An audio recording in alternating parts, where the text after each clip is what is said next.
Have you ever been to an area that's almost too big, too epic for your eyeballs to even take it in? Then you've pulled out the camera and decided to take a few shots to show friends at home, only to find that those pictures fall completely flat. Why? Because the scale of the whole area is just too big. Today, we want to give you some tips on how to get the most out of your epic landscape locations.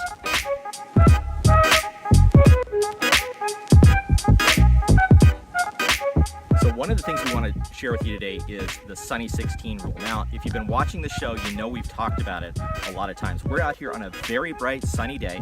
We've got incredible clouds, but the sun is still pretty harsh. And what you can do is you can create a masterpiece landscape by setting your camera using the Sunny 16. So first thing you want to do is put your camera in manual, and simply whatever your ISO is, you're going to equal that in shutter speed. So for example, I'm set at 125 ISO. You set your shutter speed at 125, and then your f-stop is f16. When we take this picture, we get an amazing, perfectly exposed image. In fact, if I take another one here, a little different direction, again, I haven't changed anything, but the sky is blue, the clouds are perfectly exposed, and my very bright rocks still have detail. It's just a perfect thing. Use that Sunny 16 rule.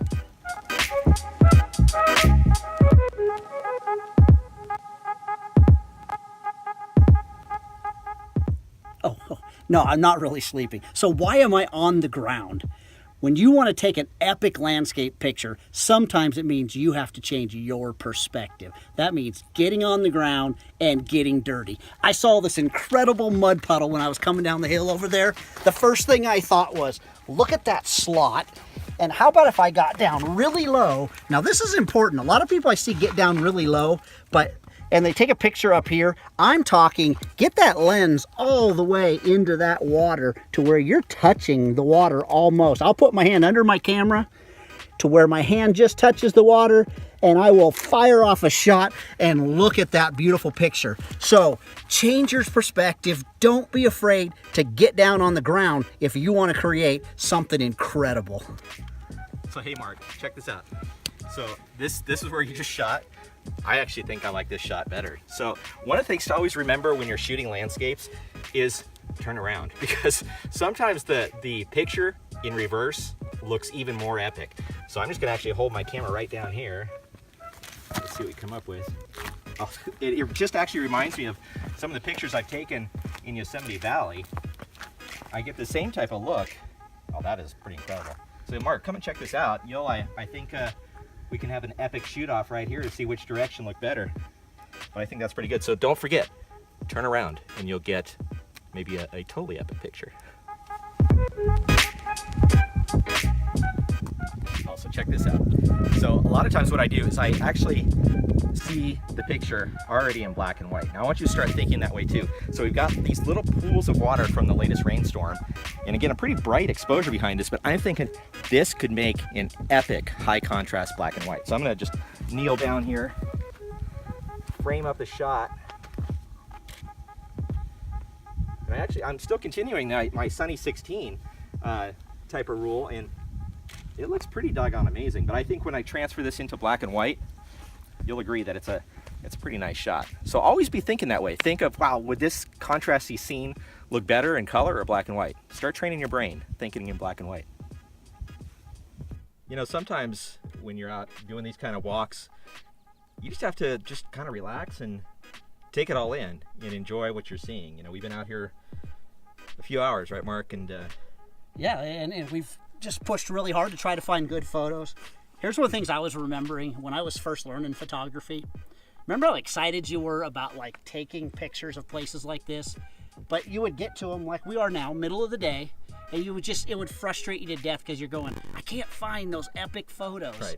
You know, the gentleman that taught me photography, John, he used to always ask people this. He asked me this like 2 weeks into him teaching me photography, and he went, hey Bart, so you have a manzanita bush, which is a bush that grows around Northern California, and a pine tree.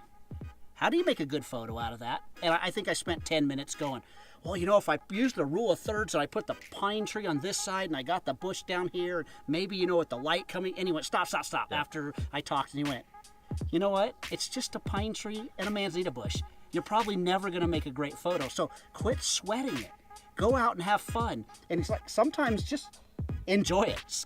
And I've learned that over the years of I can sit in my car now and go, it's flat, the light. I'm not going to create anything great. So I still want to go out and walk and see it. Yeah, so I mean, you look at what's behind us, and you just think, you know, we're so busy looking through the viewfinder. That's kind of one of the frustrations I have with the selfie generation, right? Is that they are so busy taking a picture of themselves in front of whatever the epic spot might be, that they don't see the epic spot and turn around and just enjoy it, you know? And that's the thing too. We got to realize it's not always about being behind the camera, but a lot of times it's just being in front of the camera, putting it down, and looking around. I mean, you look around and think, this is just stunningly beautiful. I mean, God did amazing work when He built this earth, and it's there's so many things to see, and you're right. Sometimes put the camera down and just take it in. Yeah, just get out there and So that's our photo walk for today. Yep.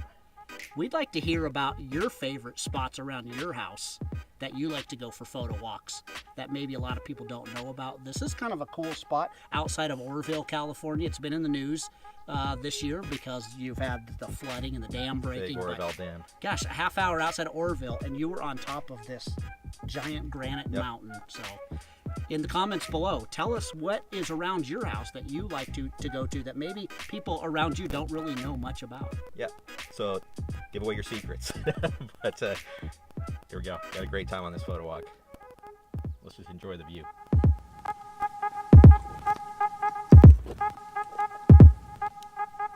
Hey Mark, here's a manzanita and a pine tree. Let's see you make something cool out of that.